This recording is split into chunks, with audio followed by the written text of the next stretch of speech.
I have a quote by Marilyn Monroe, of all people, that describes me to the T. She says, I'm selfish, impatient, and a little insecure. I make mistakes and I'm out of control, and that sometimes I'm hard to handle. But if you can't handle me at my worst, then you sure as hell don't deserve me at my best.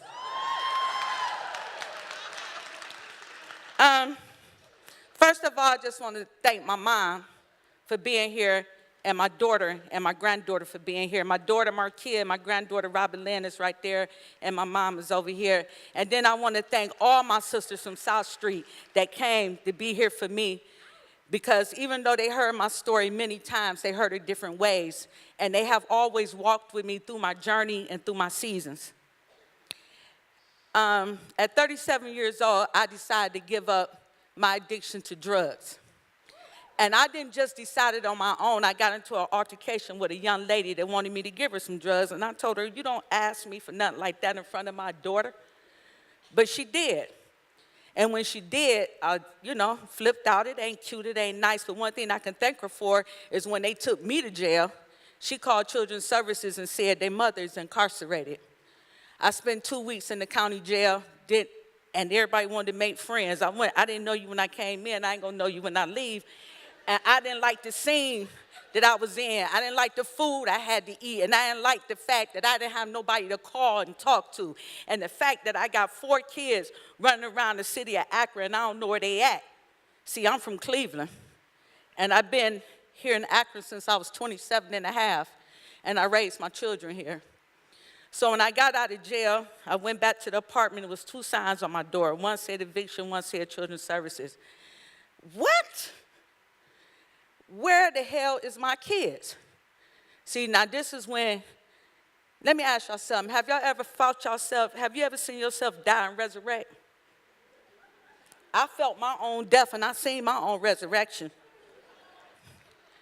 When I came home and I didn't have no kids, I went on a spree. Like for 3 days, I'm about to get high, I ain't about to make no money, I ain't about to sell no dope. I don't even know where my mind at because I don't know where my kids at. So one day I woke up at a friend's house and I stared into a mirror, Jess. When I stared into this mirror, I seen everything about me. I seen me playing basketball. I seen me in college. I seen me with these good grades. I seen a mom that took care of me with everything that she got, every sweat, every bone, every tiresome day. She had to work to take care of me. I seen that. I seen my friends. I seen my kids. I seen their birth. I also seen me die. I stared into this mirror and I couldn't even move because I seen all these good things. So all the worldly things died in me. So then I was an empty shell. I went to Children's Services and told them who I was. What's my name? My kids. They said, okay, this is the caseworker name. When we get in touch with you, where can we find you at? Without me knowing, I said, you can find me at the Haven Arrest Women's Day Room. Because see, the first thing that came to mind was Proverbs 3, 4, and 5. Trust in the Lord with all thy heart. Lean not into your own understanding. In all thy ways acknowledge him, and he should direct your path. And so he was directing my path. When I got there, I said, do you have room for me? They said, well, let us see. Well, we got a cot. I said, I'll take that. And after dinner, they came to me and said, we got a bed because a girl didn't come back. I said, praise God.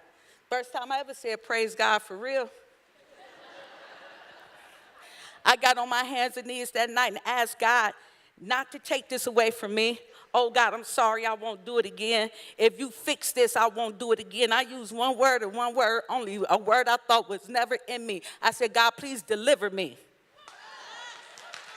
He delivered me. And I'm going to tell you what's so cold about God, how he delivered me. I've been getting high all week. This is Friday, Saturday. They said, we're going to give you a drug test. It takes 3 days for crack cocaine to come out your system. When they gave me a drug test, I was clean. I said, what? Let's do that. I said, y'all sure? I don't want my name mixed up on nobody else's stuff. Let's take that drug test again. I was clean. That Monday, I went to the ADM and got myself a drug assessment. And then I enrolled myself into the community health center. And then I put myself in IOP. But then it wasn't myself, it was God. You see what I'm saying? When I asked him to deliver me, he renewed my mind, and I became a vessel. I became a vessel like the Samaritan woman in John 4. When Jesus told her, you done had 5 husbands and the one you with ain't yours, she said, what? She took off. Hey, this man, this Jew, he just talked to me at the well of Jacob, and he asked me for some water. And I said, where's your jar? You have nothing to put it in. He said, I tell you, this water in this well, if you drink of this, you will always thirst. But if you drink from this well, you will never thirst again. Now, what's so crazy about the Samaritan woman is that we don't know what type of woman this really was, because she came out in the scorching sun to get some water. Everybody else come out in the evening when it's cool. So if you got 5 husbands, I believe that the one she was with didn't want her because them 5 must have died. You bad luck. So she's considered an outcast. You see what I'm saying? But when Jesus told her about herself, she was no longer an outcast. She didn't give a damn what they knew about her. I'm about to tell you about this fine man I just met at the well that just told me about me. So he sent me to tell y'all about me, to let you know that in Matthew 6:33, he said, seek first the kingdom and all will be given to you. And then 34, he said, don't worry about today. Don't worry about today. And so that's what it was. I didn't worry about today. I put myself on IOP, and I went there for 90 days. And I was there like I was in school, because I ain't missed a day in high school, and I wasn't missing a day to this.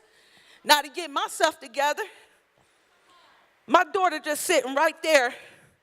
She was 15 years old. She called me on the phone. She was in foster care. She said, Ma, is you going to get us back? I said, by the time Christmas come again, you'll be at home. By this time, it's March. And when I went to court, the judge looked. He said, well, you have to follow the rules of Children's Services. They want you to follow this plan. And I looked at him, I said, no offense, Your Honor, but I have a plan. I'm 2 steps ahead of the plan that's in that folder. He said, well, they want you to do this. I said, I'm doing that. I said, matter of fact, my lawyer, she opened up an envelope. It was 4 certificates, 30 days, 60 days, 90 days, and job readiness for that urban league. I was clean 90 days already. I was 4 months into their plan. He said, well, you have to get a job. I said, okay. I went to the Akron Urban League, and I got a job at Cox Cable. I'm a video tech now. Went back to court 45 days later. He said, well, you got to get a place. I said, okay. When I went back, they said, she got a place. They said, when you get furniture, call us. 2 days later, I called them on the phone. Now, what I didn't tell y'all was that when I decided to give my life to God, I walked into South Street Ministries at the Summer Lake Community Center. And when I walked in there, I found a group of people, real Christians, that love you for you, that love you through doing, not telling. They love you through doing and showing.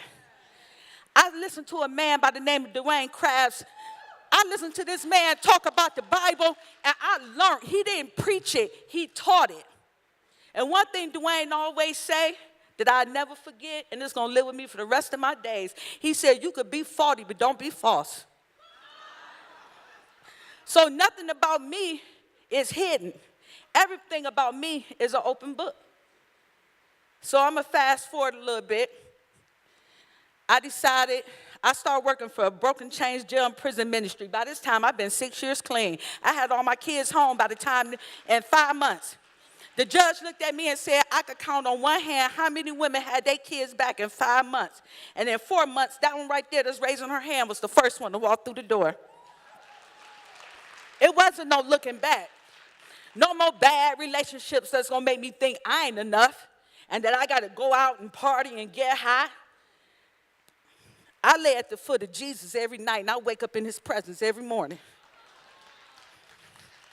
Yeah, I go through some, hard times and everything. I've been with South Street for over 10 years, and I'm now the employment and reentry director.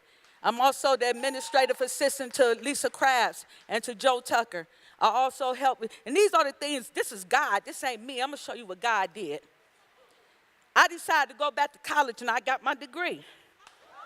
And when I graduated, all the women that's here from South Street, the same women that's here now was right there watching me get my degree. I decided I wanted to be a homeowner, but my credit messed up. So a good friend of mine, see, I done made friends, so I got some deputies and some officers. They my friends now. They asked me about advice. They asked me, can I help somebody? See, it's a difference. Because my past don't define me, I define my past. Because Jesus gave me my past to make me who I am today. If it wasn't for him, I wouldn't even be standing here. So I decided I wanted to become a homeowner. She said, Toni, look up Habitat for Humanity. I said, what is that? She said, just Google it and find out. When I did, I put in the application. I became a partner family. I own my home. I've been there 4 years now. But this ain't me. Because see, what I have today could be gone tomorrow. But before then, when I decided I was going to work for Broken Chains and Jail Prison Ministry, and I'm working at the transit center, and I'm job training females coming out of incarceration. See, my calling is being driven. It's coming to birth. It's coming to birth. And everything that I learned with my degree, I started using in my calling. But me and my children, we stayed in a house that was donated by South Street Ministries to us, and all I had to do was pay my utilities. They said the house was donated to us. We would never charge you rent. Pay your utilities.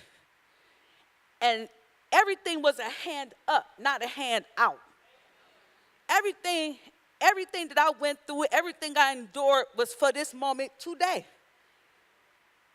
I love who I am today. I know I am enough today.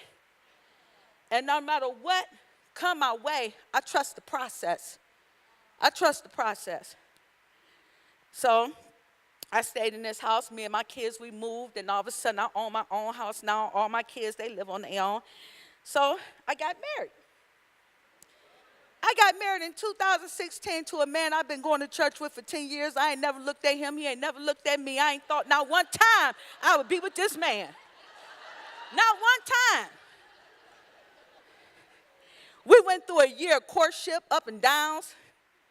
We went through a year of marriage counseling with Dwayne. But let me tell y'all something. Dwayne asked us to do something. He said, if you was to die, I want y'all to write y'all obituary. Just see was me and him equally yoked and see was we on the same page.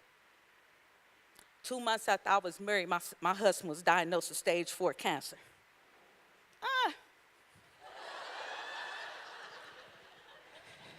When he got sick and passed out, I called my mama. No, she called me. She said, where you at? I said, I'm at the emergency room with Thomas. She said, I'm on my way. My mama been walking with me. Whoo! My mother been walking with me in this journey and in this season hand in hand, along with Lisa Krabs, along with her daughters, Bethany and Hannah, along with my girl Beth Heindel back there, along with Amber. And both of the Rachels, they out there. When they told us that he had cancer, after being in the hospital, just going on 4 days, they said he got 2 liters of fluid on his left lung. And it's stage 4 now. It's in his brain and it's in his bones. I had to trust the process. You know what came to mind? Job.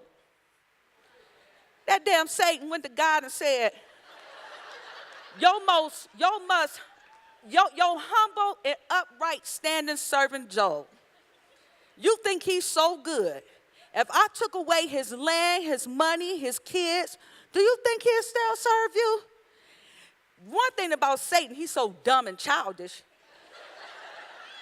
God knows everything.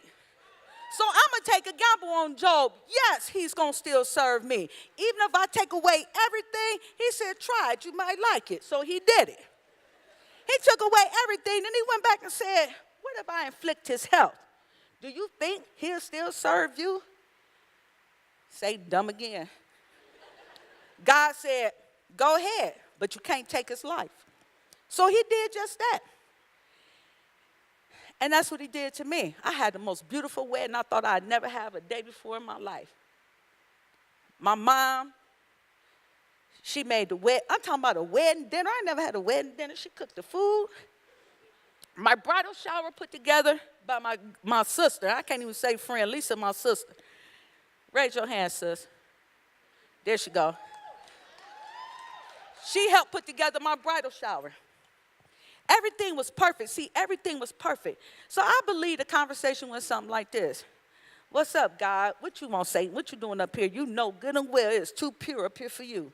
He said, just let me holler at you for a minute. I got another gamble for you. You done brought this woman through this storm. You done brought her through so much, and she praised and she glorified you every single day. But if I took away the one thing that finally made her happy and gave her peace and gave her wholeness besides you, because I can't take you away from her, let me take him. Not one time I trust the process. Not one time did my husband or myself question what God was doing. We accepted his will. And that's all I could do. And for some reason, I have never, ever questioned him. It's like, I didn't even know I had the strength to take care of my husband. I didn't know I'd be able to change him and bathe him and feed him. I didn't think I had that in me. But it wasn't for me to think because it wasn't me, it was God. I took care of my husband for 9 months. 2.5 weeks before our first anniversary, July 14th, he passed away. Yeah, he passed away. And then 2 weeks later, for the first time, I sat in my chair in the dark in the living room, and I said, God, for the first time I said, why? And quick as I asked, as quick as he answered. He said, because I love you so much. I got so much faith in you that when this devil Satan came to me and put up a wager against you, my money was on you. I knew that you would do what I ordained you to do. I knew that you weren't going to leave him. I knew you was going to love him. I knew you was going to continue to be faithful with him, and I knew you was going to pray for him. I knew you was going to take care of him because I know you. When that came to mind, I said, he loved me so much. I said, I'm about to be blessed. Guess what? Guess what? And I ain't even talking about financially. I came back to work. Lisa said, Toni, you coming back already? I said, I can't sit here. I got things to do for in the kingdom. The Lord had put a strength in me that when I say if you can't handle me at my worst, you damn sure don't deserve me at my best. I'm at my best right now. I'm a co-founder of a clean living house for women coming out of incarceration. I go into the women facility jails in Cleveland and teach a 16-week class. I talk to the women at the Community Health Center Livingstone program about drugs, addiction, and God. Always put God first. I talk to various groups, and I'm not afraid and I'm not ashamed to tell them about me, Toni, because this is who I am. God brought me through this to be here today, and I know it's somebody in this audience. If you thought you was alone, you're not. My sisters got up on this stage today, and they was on fire. Every last one of them told you about the beauty of Jesus and how Jesus has worked through them, how they hear Jesus, see Jesus. Jesus is like a noun, person, places, and things. Persons, places, and things. He's there. He's always there. And he'll show up when you think you about to show out. He'll slow you down. You know, I get up in the morning, y'all, let me tell y'all something. Satan is childish. He how you doing stupid things, talking stupid, lying, getting in trouble. Sometimes I tell Satan, go over there and take a time out because you tripping. When I wake up in the morning now, and I'm laying in the bed, I start having a full-blown conversation. It go just like this. Satan, today ain't for you today. I need you. You came in my house one way or another. Through a window, through a crack, through a vent. I don't care how you got up in here. The same way you came here, it's the same way you're going to leave. By the time my feet hit the floor, the time my feet get out this bed and hit this floor, you will not even be here because today is not for you. No matter what come my way, see, I already know God got me. When I feel like I can't move, God, he's like, he hit me in the back. Go on. When I'm afraid to face something, he grabbed me by my hand and he said, come on, baby, I got you. I said, you got me? He said, I got you. I said, you so fine. He said, girl, come on.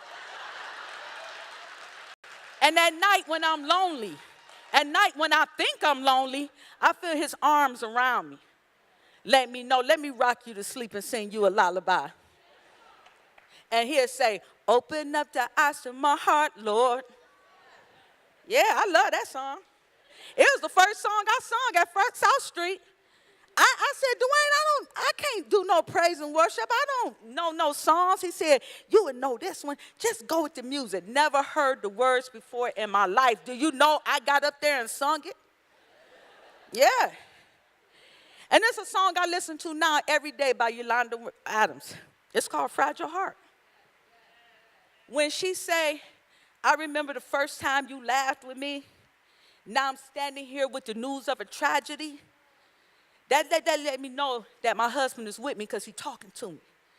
He's talking to me. Instead of crying, I listen to this song. When she say I didn't shed a tear because I had to be strong for him. And she said, when I think about life, Lord, I think about you because you take care of all fragile hearts. Ladies, when I count to 3, can y'all say, I am enough? 1, 2, 3. You better believe you enough, and if you thought you wasn't nothing when you came through this door, you something when you leaving out. Know that God loved you. He would never leave you nor forsake you because he ain't never left me. Even when I thought he was gone, he was there. He let me see myself die and be born again. I felt that. I don't desire parties. I don't desire liquor. I don't desire kicking it. I desire my fire stick, my couch, and a good meal. That's what I desire. And I got a daughter named Rochelle. She say, Ma, you don't never do nothing. You don't go nowhere. You don't nothing. I say, for what? What's out there? Everything that's out there is in here. But guess what? I'm safe here. I'm safe in the arms of God. Ladies, I want to thank you all for being here, for wanting to know Jesus, for loving all of us, this leadership team. That worship team is cold. We got to go see them. I want to thank Noelle for thinking about me. Real quick, let me tell you about Noelle. It's crazy, right? Me and Noelle don't speak. We only see each other when she comes to the front porch. We hug and she go and I go, right? So I'm in my office and I get an email. I said, what Noelle Beck want with me? Let me email her back. She said, Toni, I got this leadership thing going on. I think you will be part of it. Me, not thinking she want to do a Bible study. Well, if she reaching out to me, then maybe that's what God want me to do. Okay, we're going to meet for lunch. Noelle come over to the front porch, and in the middle of her telling me, still not knowing what this was about, I said, all right, Noelle, I'll do it. She said, you going to do it? I said, I'll do it. She said, but I didn't finish. I said, for some reason, God sent you to me, and if it's something he want me to do, then the answer is yes. The answer is yes.